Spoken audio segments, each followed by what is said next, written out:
شہر روم جل رہا ہے اور بادشاہ نہرو بانسری بجا رہا ہے۔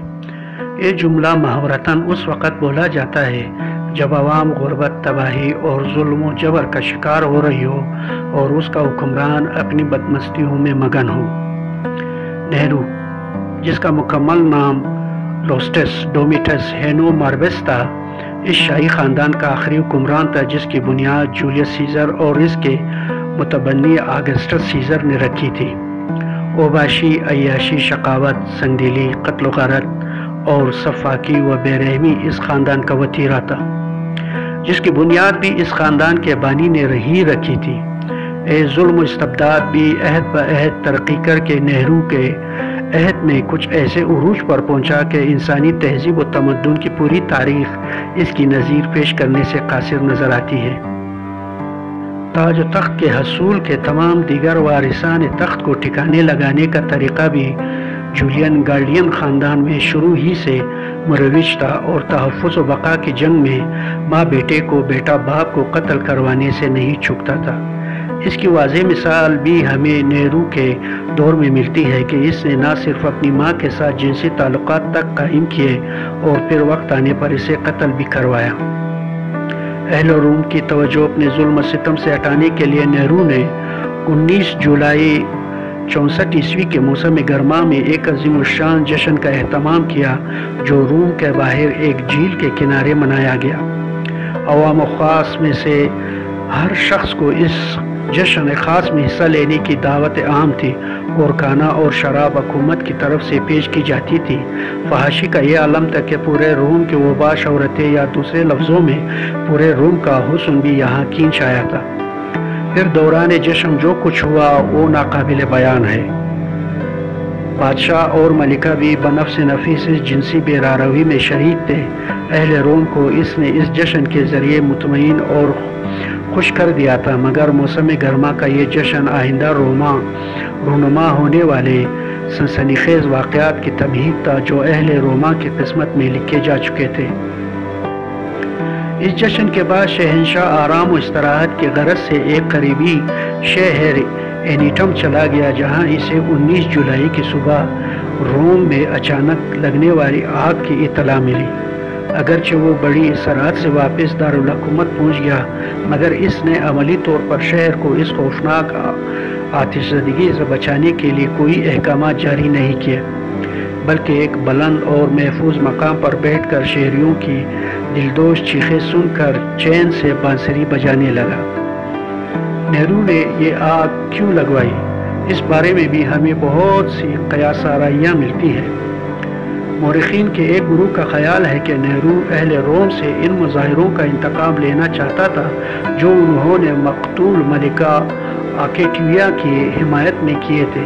بعض کہتے ہیں کہ وہ پرانے روم کی جگہ ایک نیا شہر اپنے نام پر اور اپنے ذوق تعمیر کے مطابق تعمیر کروانا چاہتا تھا۔ اغلب امکان یہ ہے کہ نشہ اقتدار اور عیاشی و بدمستی میں مدہوش نہرو نئے تماشوں سے اپنی روح کی تسکین کا سامان کرتا تھا، اس لیے ایک نئے تماشے کے طور پر اس نے روم کو آگ لگوا دی۔ اس کی ایک دلیل یہ ہے کہ جو شہنشاہ بھوکے درندوں سے نہتے انسانوں کو چروا کر اپنی ذہنی تسکین کا سامان کرتے تھے، ان کے لاکھوں انسانوں کا زندہ جل جانا بھی ایک نئے تماشے کے سوا اور کیا ہو سکتا تھا۔ آگ کے بعد جب عوام کے ذہنوں میں یہ بات آئی کہ یہ آگ خود بخود نہیں لگی بلکہ لگائی گئی ہے، تو نہرو نے عوام کی اس بدگمانی کا فائدہ اٹھاتے ہوئے عیسائیوں پر الزام عائد کر دیا کہ آگ اس نو عقیدہ گروہ نے لگائی ہے۔ یہ نو عقیدہ لوگ بھی اس زمانے میں رومی سلطنت کے لیے درد سر بنے ہوئے تھے۔ خود اہل روم بھی اپنے پرانے مذہب کو برا کہنے والے اس گروہ کے خلاف تھے۔ اس بات کا فائدہ اٹھاتے ہوئے نہرو نے آگ لگانے کا الزام عیسائیوں پر عائد کر دیا اور یوں ایک تیر سے دو شکار کر ڈالے۔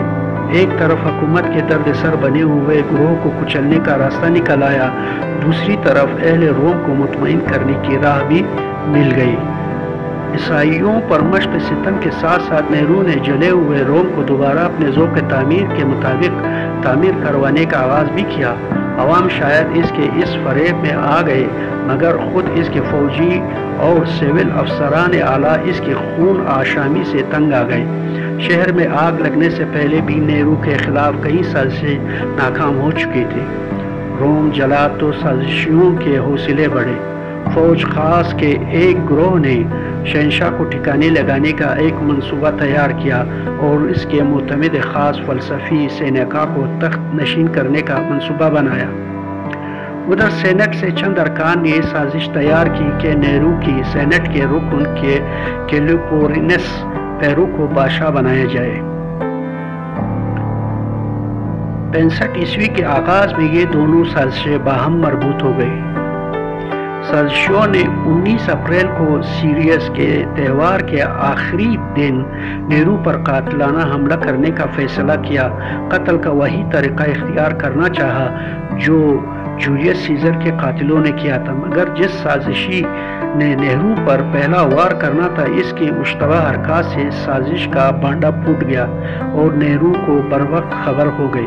نیرو نے تمام سازشیوں کو گرفتار کر لیا اور ان میں سے 17 افراد کو سزائے موت دی گئی۔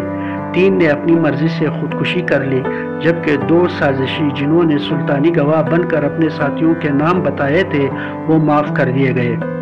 سینیکا اور ان کے خاندان کو بھی خودکشی کرنے پر مجبور کر دیا گیا، مگر اس کے ساتھ خصوصی امتیازی سلوک روا رکھا گیا۔